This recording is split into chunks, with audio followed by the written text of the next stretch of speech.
Okay, so this is a review for exam 3. So where we are, so we are in dynamics.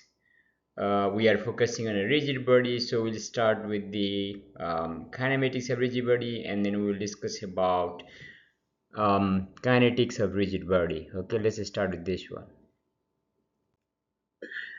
So in kinematics, you could have these three types of motion, which is translation, rotation, and general plane motion. So in translation, if you have a body at any 2 point A and B, velocity A and velocity B are equal, acceleration A is equals to acceleration B. So at any point in a body, if it has translation, the velocity and acceleration would be same. Okay. So if you have only translation, you can as if treat a body as a particle and carry out the analysis. So it could be rectilinear translation, like moving in a straight line, or it could be curvilinear translation as well. Okay, so this condition is satisfied. In rotation about a fixed axis, the angular velocity is change in angular displacement to time. It is very much analogous to velocity is ds by dt. Okay, and acceleration um, is dv by dt, and here the analogy is d omega by dt. And if you want to get rid of time, then it would be omega d omega by dt. And if you consider that angular acceleration is constant, and if you integrate this equation, then you get this equation, and this equation can only be used when the angular acceleration is constant. So when you have a rotation, it's not only about angular acceleration or angular velocity. We are also interested in finding the velocity. So as the body rotates like in gear, the velocity would be different at different point. So when you have rotation, omega and alpha would be same for the whole body, but when it comes to the velocity, velocity increases with the radius, so that is why v is omega cross r, and in a scalar we can write omega r, and then the direction of velocity is tangent to the path. And for acceleration, it has two components. So it is each point moves like a circle in an anticoordinate system. So alpha cross r is a tangential component, and minus omega square r is a normal component. And in scalar form, you can write alpha r and then omega square r. This is at, and this is a n equals to omega square r. So this is only for rotation. When you have a general plane motion, it is a combination of translation plus rotation. So in that case, we find the velocity using which you call as a relative velocity and acceleration method. Okay, so these are the formula which we use it. So we'll start with we know now the difference between translation and rotation. We can see the example on this kind of problem. For instance, here this is a compatibility equation. At the point of contact, the tangential acceleration would be same, and also the tangential velocity here would be also same. So which you get a alpha 1 r1 equals to alpha 2 r2, very handy. And then velocity is omega 1 r1 equals to omega 2 r2. So and also r1 theta 1 equals to r2 theta 2. Make sure this theta is always in radian. So that's the way to do it. Coming back to the problem, which involves like acceleration is a function of time, like 2t square plus something. If you want to find out velocity, then you should know when to integrate or differentiate. So if you are going in this direction, then you need to differentiate. If you are going backward, you need to integrate. So is the case here. The analogy of displacement is theta, and then velocity is omega, and then alpha. So in this problem, for instance, alpha is given as a function of t for this one, and if you want to find out omega, so you need to do the integration to find out omega, and you can use the compatibility equation to find the omega for this body B. So this is very important.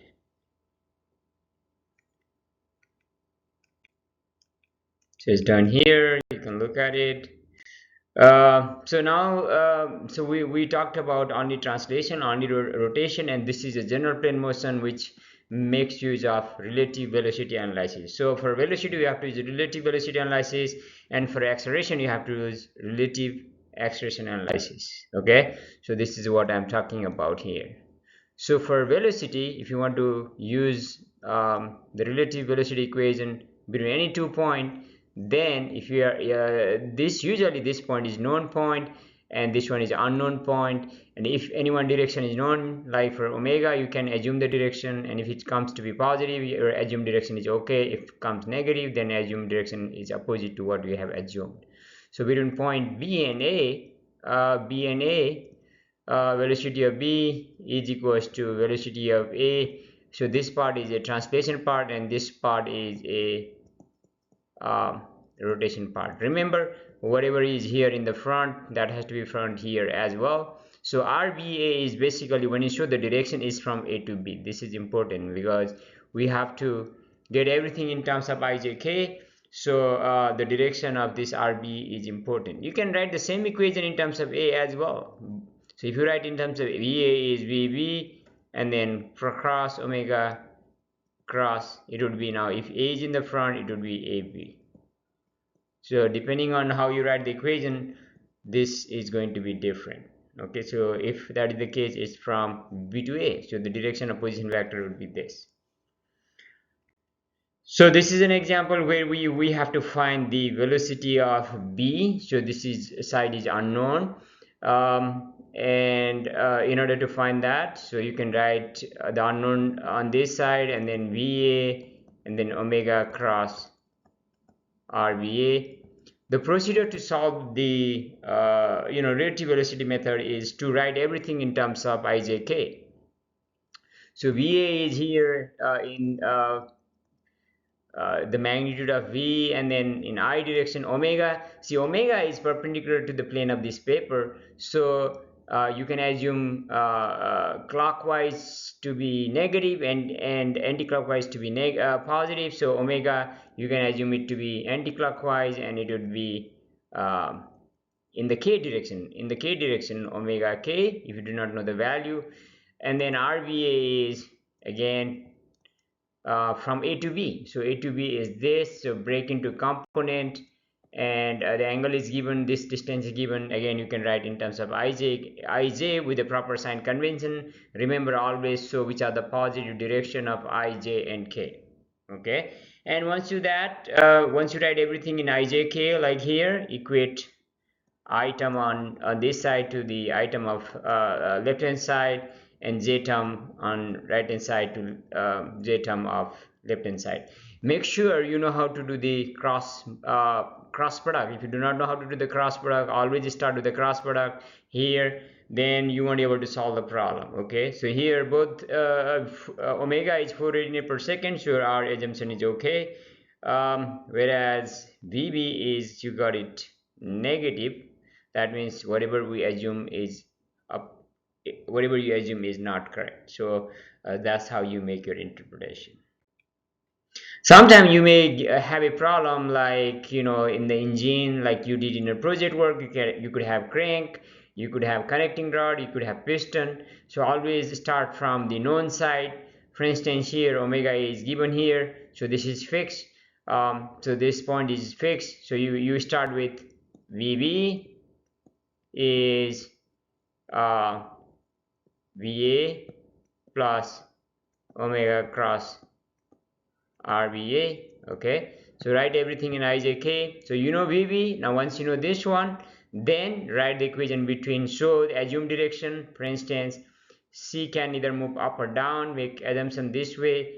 You can have omega here for connecting rod anti-clockwise, and then once you know VB in terms of IJK, you can write VC is VB plus omega of VC cross C is in the front, so CB. Okay, so write everything in ijk, solve the equation, you should be able to get the value of omega. So that's how you move from known to unknown and solve the equation like you did in the project work for the engine.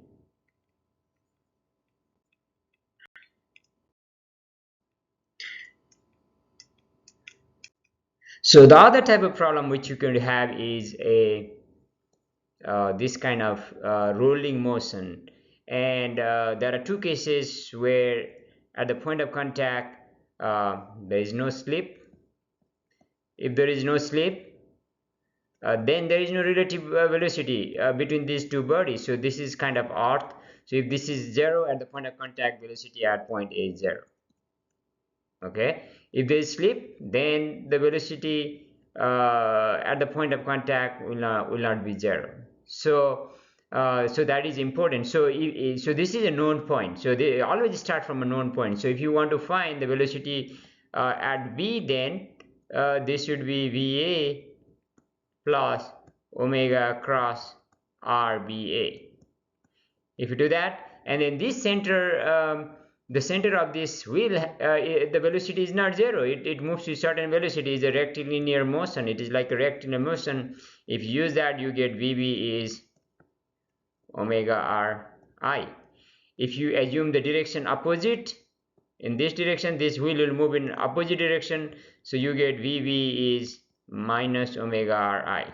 So if you know any point, then you can find the velocity at any point. You can choose any point. The thing is, you have to know RBA, and you should be able to find the velocity at any point. So if you have enough to find at point P, you can write the equation between this center point, and we know center point velocity. So VP is VB plus omega cross, this is P, so R PB. The thing is, you should know what the the position vector in terms of Ij. So the thing is, like, this is kind of known. So if you know any known point, you can write the equation between 2 points for finding the velocity. Okay, so that's how unity approach. You can move from known to A to B, from B to P. If you know even the distance, you can do between two, but we have to see, we have to make sure this position vector can be written in terms of I and j. If you know that, you can find the velocity at any point of this wheel. And here always look for the assumption whether the no slip condition holds true or not. Okay, only when there is exist no slip condition, only in that case you can assume this point A to be instantaneous center, or in other words, there is no any relative velocity between the two bodies. So if the earth is not moving, that means the velocity has to be 0 at the point of contact. So expect this kind of question even in the exam. Now, relative acceleration method. So here, this is what we are using. So this part includes translation. This part is tangential acceleration, and this part is normal acceleration. You can write this in terms of AT in scalar form is alpha r, AN is omega square r, and then V is omega r. So these are in terms of scalar form. And then the velocity is always tangent to the path. AT is also tangent to the path, and AN is normal to the tangent. So that is important. So you follow the same process even in relative acceleration method. Sometime here, like here, we have been asked to find out the angular acceleration of the rod, okay, and then acceleration at point B, but omega value is not given. So if the omega value is not given, then if you see the previous equation, the relative acceleration equation, it involves angular acceleration. So if you do not know the value of angular acceleration, we won't be able to solve the problem. So the starting point for this kind of problem, if the angular acceleration is not given, then you have to use first the relative velocity method. Again, remember, this part is a scalar quantity and all other quantities are vector. Okay, so this is a scalar quantity. So first use the relative velocity method to find the angular acceleration, and then move on to the relative acceleration method. So for instance, here we started with the relative velocity method because we wanted to find the omega. So once you know the omega, again write everything in terms of ijk for relative acceleration method, and then find the value of angular acceleration and AB. Okay. So rolling motion, even here in relative acceleration method, rolling motion is very important. So rolling without slipping is a very common types of example. So if it moves without slipping, no slipping, no SLIP slipping, then at the point of contact there is no relative velocity. So if this is earth, then at the point of contact velocity A would be 0. So this is also called instantaneous center. And if you think about the wheel of the car at center of gravity point, velocity will not be 0. So you can use the relative acceleration between A and G, relative velocity between A and G, and find what would be the velocity at point G. So this point always moves in a straight line, so it has a rectilinear motion. So if the body is moving in a clockwise direction, we find that Vg is omega r I. If it was moving in anti-clockwise direction, so Vg would be minus omega Ri, and acceleration at G is, if you take the derivative of this one, it would be alpha Ri. So this formula you should know it. If it is moving in anti-clockwise direction, Ag would be minus alpha Ri. So because it would move in this negative direction. So you should know this by just looking at the problem. If the motion does move without slipping it, okay, like here the derivation is here, Vg is omega Ri. Again, remember, this is assuming this omega is in the clockwise direction. If this is in anti-clockwise direction, you get this Vg as minus omega Ri. And then acceleration is, if you take the derivative of this one, it would be alpha Ri. It is if it is moving in the clockwise direction, but if it is moving in the anti-clockwise direction, Ag would be in this direction, which means it is alpha Ri negative sign. Okay, so you should know it just by looking at the problem, and this is very common type of problem that you could be asked in the exam. So so in this example, which makes use of relative acceleration method, we have been asked to find the acceleration of point A at this instant.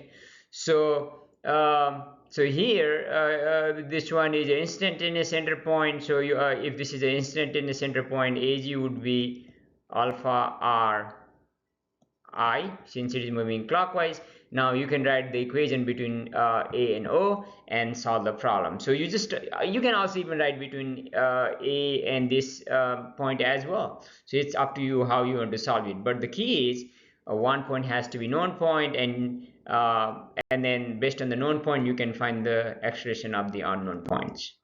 Okay, so here is between A and O. This is alpha R. And if you write now, sometimes you may be asked to find even at this point. If this is point, if you know this position vector of this one break into component, you can write between any 2 points. Okay, so that so those type of question could be asked even in the exam as well. That's about the kinematics of rigid body, and next is a kinetics of rigid body. So in kinetics of rigid body here, so this is where we are. In a particle, we talked about Newton's second law of motion, right? So is the case here. But we have to write the equation for translation, only rotation, and general plane motion, which is combination of translation and rotation. So in translation, you could have rectilinear translation, curvilinear translation. Now, it is important, like in a rigid body, each point are different. Okay, in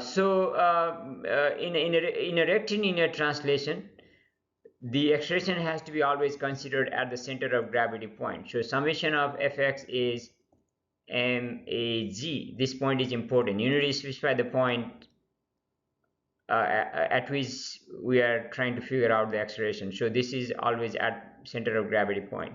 For y, again, AGY. And this is the most important thing here.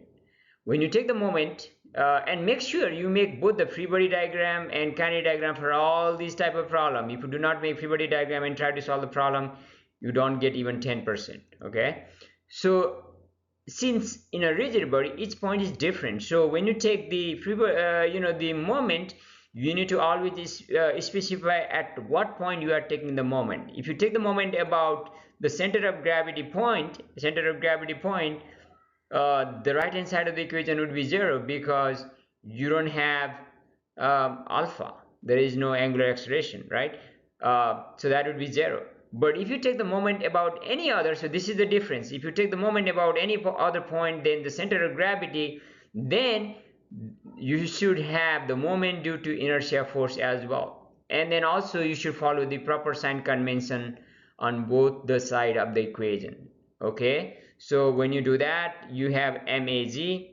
So if you are taking moment about the center of gravity, this should go away. But if you are taking about any other point in the center of gravity, you need to take into account the moment of this inertia force as well. So keep it in mind, always see whether you are taking the moment about the center of gravity point or not. If you are taking about the center of gravity point, then the right hand side of the equation would be 0 if you have only translation. But if you are taking a moment about any other point than the center of gravity, you must take the moment of the inertia force in the kinetic diagram as well. Okay, so that is important. And for curvilinear translation, translation, the expression are written in terms of normal and tangential component. And again, if you take the moment about the center of gravity, it's going to be 0. But if you take the moment about other point in the center of gravity, you must take the moment due to tangential inertial force and normal inertial force. So that's very important. Okay, for rotation, about a fixed point, um, you assume like if each point is moving in a circle, so you have normal and tangential component. Summation of fn is magn, and then summation of ag is summation of ft is magt, and agn is omega square rg in scalar form, and then tangential acceleration is alpha rg. Okay, and now it does have angular acceleration. So if you are taking moment about center of gravity, in rotation you have ig alpha. So this is a mass moment of inertia at center of gravity. Okay, and then this alpha is a angular acceleration. But if you are taking the moment about other than the center of gravity, then you have to take the moment of the inertia forces as well. So in that case, it turns out moment about any other point is mass moment of inertia about that point multiplied by acceleration. If you want to find out IO, there are two possible ways. One possible way is using the formula. So depending on the shape, the formula would be provided, and then you have to use the parallel axis theorem to find IO, because usually the formula are given for mass moment of inertia about the central point. And so in order to find out any other point, then it would be mass moment of inertia about the central point multiplied by the mass and the perpendicular distance. Okay, so I have done the derivation in the lecture notes, you can look at it. So it's very important even here whether you are taking the moment about its central point or not. So that's about the rotation. Okay, we'll talk about general plane motion as well. So you will start with the translation. So here, like in this problem, it has only translation, so you can use these three equations. The key is, if you take the moment about center of gravity, summation of mg would be equals to 0. But if you take the moment about any other point, in that case you must take the moment of this inertia force as well. Okay, so this is only for translation. For rotation, again, you can assume as if the body is moving in a circle any point, so you have normal and tangential component accelerations. So these are the formula ig alpha. But if you are taking a moment about any other point than the center of gravity, then through the derivation we get moment about any point is mass moment of inertia about that point. Okay, so that O point is not a center of gravity point, and that is important to us. So this is an example which has only rotation, so we are making use of those three equations to figure out the unknown. And then last one is general plane motion, and general plane motions involves both the translation and rotation. So you have summation of fx is magx, summation of fy is magy, and then summation of mg is ig alpha. Remember again, if you take the moment about center of gravity, it is ig alpha. But if you take the moment about other than the center of gravity, you must take the moment of all the force in the kinetic diagram. So in the kinetic diagram, you may have mazx, you may have mazy, and then you have, don't forget, ig alpha. So you should take the moment of all these force in the kinetic diagram as well if you are taking the moment about any other point than the center of gravity. Okay, so this is what you can use for general plane motion. So I think we did a problem, a classic problem which involves a rolling motion. So in this problem, it doesn't say anything about whether no slip condition exists or not, and then you need to figure out in order to figure out how much whether the slip condition or no slip condition exists or not. So there are certain steps to be followed. I think I did this problem in the class as well. So in this case, at the beginning, you can assume you make the free body diagram and kinetic diagram, and if you see here, there are 4 unknowns, but you have 3 equations, so we need one more extra equation, and the extra equation can be obtained from assuming no slip condition. If it is no slip condition, then if the velocity at this point would be 0, and then we find that at the center ag would be alpha r. So you use this extra equation and find the value of friction, and if this condition, find the value of friction. Okay, so just friction, don't write mu n or something, anything like that, just find the value of friction. And then if this value is less than or mu s n a, because when no slip condition, this should be at static condition. So for this to be under no slip condition, the value of friction should be less than the maximum friction force, mu s n a. But it turns out in this case that this value is more. That means it has to be under slip condition. So the second condition is, if it is under slip condition, then you can write mu k, friction force is mu k n a. So this is a next extra equation which you get. So you have 4 equations and 4 unknown, and solve for everything, and you get the value of your answer. So this is how you solve it. So these are the possible type of problem you could get. So I'm assuming this is going to help you, but if you have any question, please let me know. Thank you.